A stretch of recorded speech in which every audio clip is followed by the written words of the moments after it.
Hey everyone, this is the Mind of Lilith, and thank you for joining me this Saturday morning. I wanted to quickly share my thoughts about why it is important for single women to stop idealizing marriage and feeling bad for being single. And this commentary is inspired by some of these Hollywood relationships that have been in the news for the past few days, namely Adam Levine, Nia Long, and Jodie Turner, who obviously played herself by chasing her husband and proposing to him out of desperate worship.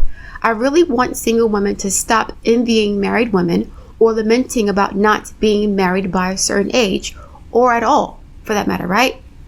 So from a young age, little girls are taught fairy tales that condition them to believe that all men are knights in shining armor, waiting to rescue them from themselves and a life of single mediocrity, which is why men often attempt to shame women by calling them cat ladies.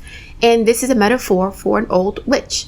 There are three common tropes in these fairy tales: a young, virginal 14 to 15-year-old princess, a handsome prince coming to rescue the princess, and a jealous, bitter old stepmother or wife or mother, whatever, who is keeping the princess from the prince. At the end of the fairy tale, little girls are told that they will live happily ever after with a young princess who only have eyes for them. However, these stories never explain how the stepmother or witch became bitter in the first place.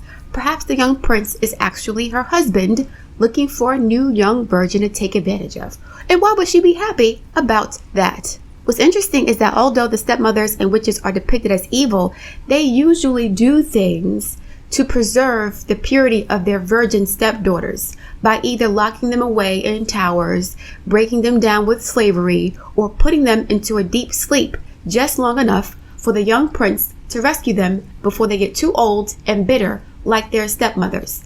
These princesses are usually rescued when they're still teenagers. They're not rescued at 30, 35 years old. So the prince always manages to stumble upon the princess Sleeping Beauty in time for her to still be a young virgin, right? 14, 15, 16 years old. To me, this indicates that although the women are bitter and evil, right, quote unquote, apparently they need to be kept away from men who are unworthy of the princess, right? But instead of drawing a straight line from women to evil, like they do for the stepmother and the witch, the male authors cleverly disguise masculinity by anthropomorphizing animals like the wolf and Little Red Riding Hood. This is done to create a psychological disconnect from the actual human man who uses deception to prey on young girls, right? Even with this, in some versions of Little Red Riding Hood, the young girl and her grandmother are rescued by an old man who is a woodcutter. And whose wood is he cutting off? The young man's. The only villain in the story is depicted as an animal who represents a lustful, selfish, and cruel man. But by depicting the man as a wolf, most young women and young readers will not be able to connect the dots and say this wolf is actually a man. They'll just see the wolf as a literal wolf, right? Because there are humans in the story and there are animals in the story. So why would there be a distinction between the two? So a child will say, well, the wolf is not a man, it's just a wolf in the woods. There are real wolves in the world, literally, like with fur and fangs and stuff like that. So why would the author depict the man as a wolf if it wasn't actually a wolf? And this is done on purpose to keep the young girls confused and thinking that, again, wolves are actual wolves and not men. So the fairy godmother in Cinderella is only righteous and beautiful because she cleaned up her pretty daughter so that the prince will be happy to look at her. And what happens at midnight? Cinderella has to run away from the gaze of other men, right, disguised as horses, before she turned into a pumpkin after being captured by the wild male horse penises chasing her from the palace. The horses chasing Cinderella in the pumpkin carriage are men who are pursuing a young virgin girl, okay? But anyway, in her haste to get home before midnight, Cinderella leaves her glass slipper behind as a souvenir for the prince to claim her as his own. So even without courting or sexual intercourse, the prince now has ownership of Cinderella because he has custody of the glass slipper and Cinderella has the other, which automatically consummates the relationship without Cinderella being defiled by the lust of the handsome prince. So her purity is still maintained even though he has claimed her. As a side note, the prince can be a damn beast and a frog and still be depicted as a victim of some evil witch. I wonder if the prince was disguised as a beast or a frog to hide his true identity as a predator of young women. And this is not discussed in these fairy tales. A young, beautiful woman fell in love with this damn beast, okay? I don't know why he became a beast in the first place. A witch put a spell on him. Why would she do that? What was he doing to young girls in his castle?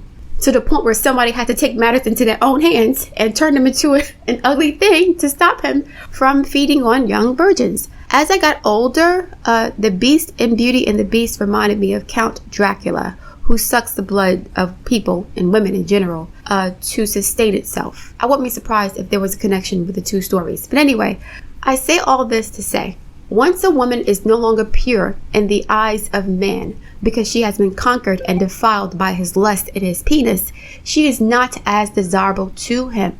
Some married men and single men, I would say most married and single men have this mentality, right?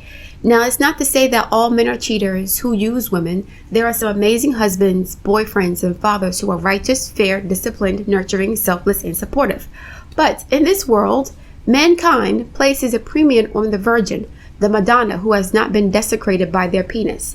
And of course, this creates a catch-22 for women. They want to be rescued by the handsome prince, which automatically makes them a princess worthy of being married. But once the princess has been conquered, she will slowly become a bitter old hag because of aging and babies and slaving over a hot stove while the prince chases after other young princesses. Perhaps the prince casts a spell on himself to make himself look young and desirable to unsuspecting young girls. Anyway, men love chasing women who abuse them because that means she hasn't been conquered yet. But they resent these same women because other men are chasing their beauty as well. Men openly lust after beautiful women, which convinces these women that if they're beautiful, they won't get cheated on. But once a man cheats on a beautiful woman, it's still the woman's fault, right? According to them, it's the woman's fault. They always say, show me a beautiful woman and I'll show you a man who's tired of having sex with her. Now, men blame women for their infidelity to absolve themselves of any accountability, okay?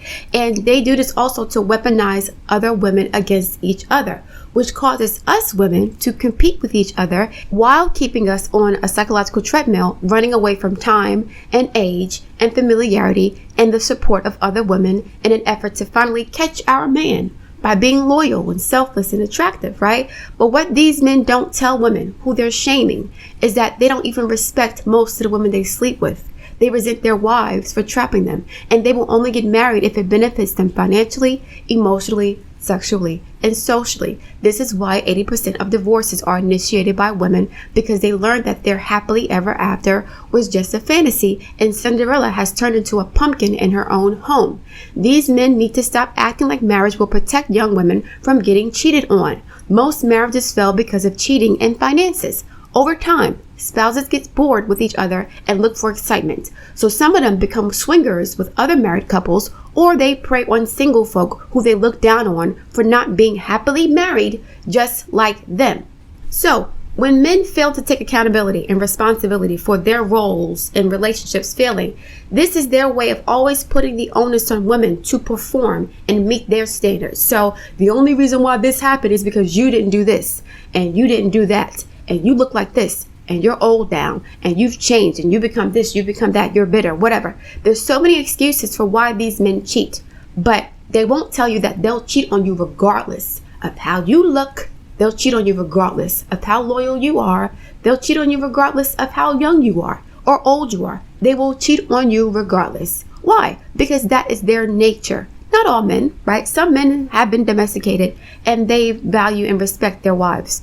But by and large, many men, they don't want women to know their true nature. It's the true nature of a man to not be monogamous. But guess what? It's also the true nature of women to want other options too. And to get bored with the same old penis after 15, 20 years. But because these men don't like the idea of their woman lusting after another man, especially after he gets a dad bod, right? And his wife sees 20-somethings and 30-somethings with abs and full head of hair, and here he is old because he married somebody 20 years younger than him, they will verbally abuse the woman by saying, you know what? Nobody's going to want you. You're old, you're fat, you're this and you're that. And that may or may not be true, right? But women who are married or women who are single for a while and she decides to sleep with men for whatever, they may not be looking for a commitment or relationship. They may be looking to scratch an itch. So these men will call older women undesirable. But guess what happened? Nia Long is in her 50s, right? And I think that the woman that her boyfriend was cheating with was in her 40s.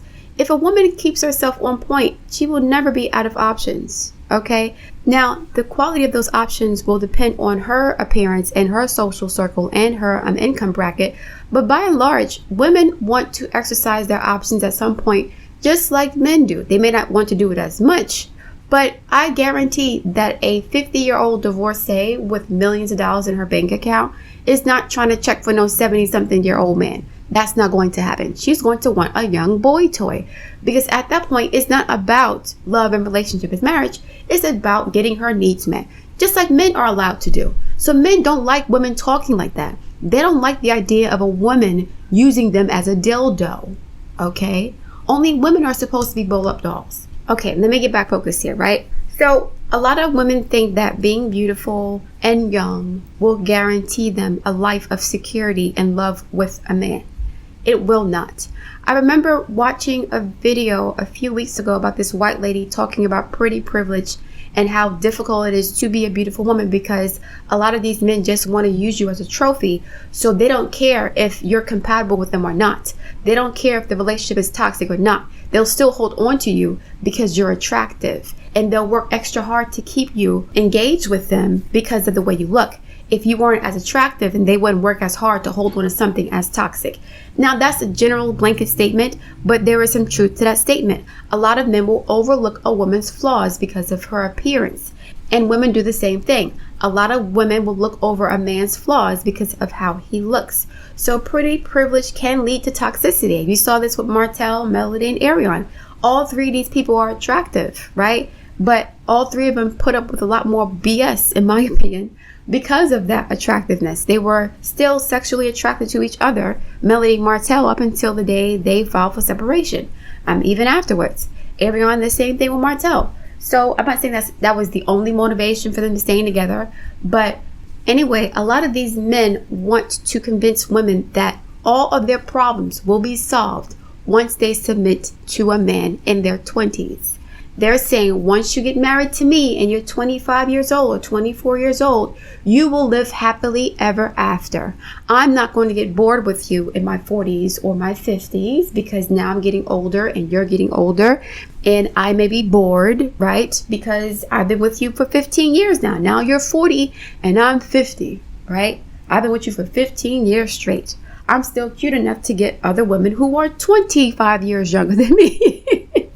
It happens all of the time. So the men want to keep women on a constant treadmill, seeking their approval, right? Am I young enough? Am I cute enough? Am I thin enough? Am I submissive enough? Am I loyal enough? Am I selfless enough? Do I put my man's needs before my own? And these men talk about women hitting a wall as if marriage stops the aging process. It does not. So would you rather hit the wall while you're married, or hit the wall when you're single and you have built financial and emotional security for yourself while you were single for the past 15, 20 years, while the married woman may have the rug pulled out from under her after finding out her husband has been cheating on her with somebody 20 years younger than him, or even the same age, right? Leaving her financially and emotionally insecure and depressed and having to start over at the age of 45 and 50 years old. This happens a lot too. I'm not saying that marriage is bad. I think marriage is a wonderful thing if it's healthy.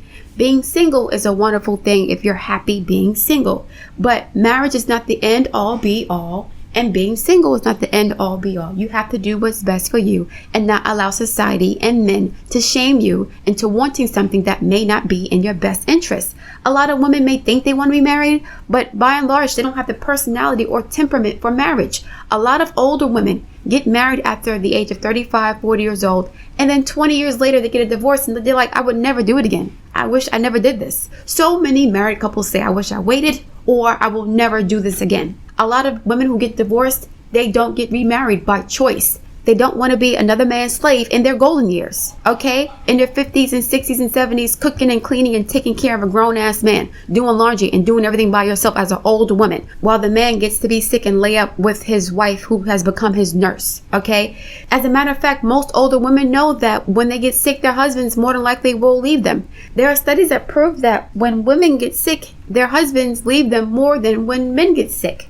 So they know their man isn't loyal to them either. So I got to take care of you throughout my whole life, right? My whole 20s, 30s, and 40s. And then when I get sick, because I'm burnt out taking care of your ass and the kids by myself and not taking care of myself, here you go using my illness to justify looking for another princess to take care of you, because now I'm bitter and old and broken down from taking care of you, right? From dealing with the stress of being disrespected and cheated on and having to work and cook and clean and take care of the household and pay half the bills, right? So yeah, I say all that to say, and I'm going to close it out here. Women, please do not be jealous of other women who are getting married. They're only showing you the snapshots of the wedding and snapshots of vacations. Marriages are 365 days a year, 24 hours a day. They're not going to highlight the troubles in their relationships. Most marriages have issues. Most relationships have issues. There is no happily ever after. Stop settling and jumping into relationships and marriage with men because you feel bad about being alone, because these men have convinced you that you're worth nothing because you're single. Stop doing that, because men only say these things because they want access to you, okay? And once they get access to you, they'll throw you away like you're garbage. You should see the way that men talk about the women that they have had sex with, or the women that they're married to. A lot of them feel like they settled because as they become more successful in their careers, they earn more money. And then they realize in their 40s and early 50s that, oh, I can get a newer model, right? I'm making 6 figures a year. I have 6 certs, right? When I got married, I was only making 5 figures a year working at Walmart. I worked my way up and now I can get a wife that matches my income. Many men think this way. Now, will they leave their wives? No, most of them probably won't. But a lot of them will cheat. How do I know this? I don't know any woman in my personal circle, me included, who has not been approached by a married man for an affair, right? This is not uncommon among women, period. It is what it is. So don't think that marriage will be the solution to all your problems. Pretty women get cheated on, unattractive women get cheated on, broke women get cheated on, sick women get cheated on, healthy women get cheated on, successful women get cheated on. All types of women, not every woman, but all types of women get cheated on. Marriage is not the end all be all. Please stop believing that and deprogram yourselves from thinking that your salvation will come from marriage, from thinking that you're more worthy as a person because you're a wife. Relationships or men should not be defining your value, period. That's something you have to do within yourself, for yourself, with or without a relationship. If having a man defines you, then not having a man defines you too. So what will you do? You end up with somebody who ain't shit because you think that any old man is better than no man at all, because you were programmed to believe that all men are princes, whether they're beasts or frogs. Doesn't matter. As long as he's a man, he's automatically the prize, right? Alright guys, I'm going to close it out there. I look forward to reading your comments. Please like, share, and subscribe, and I'll speak to you soon.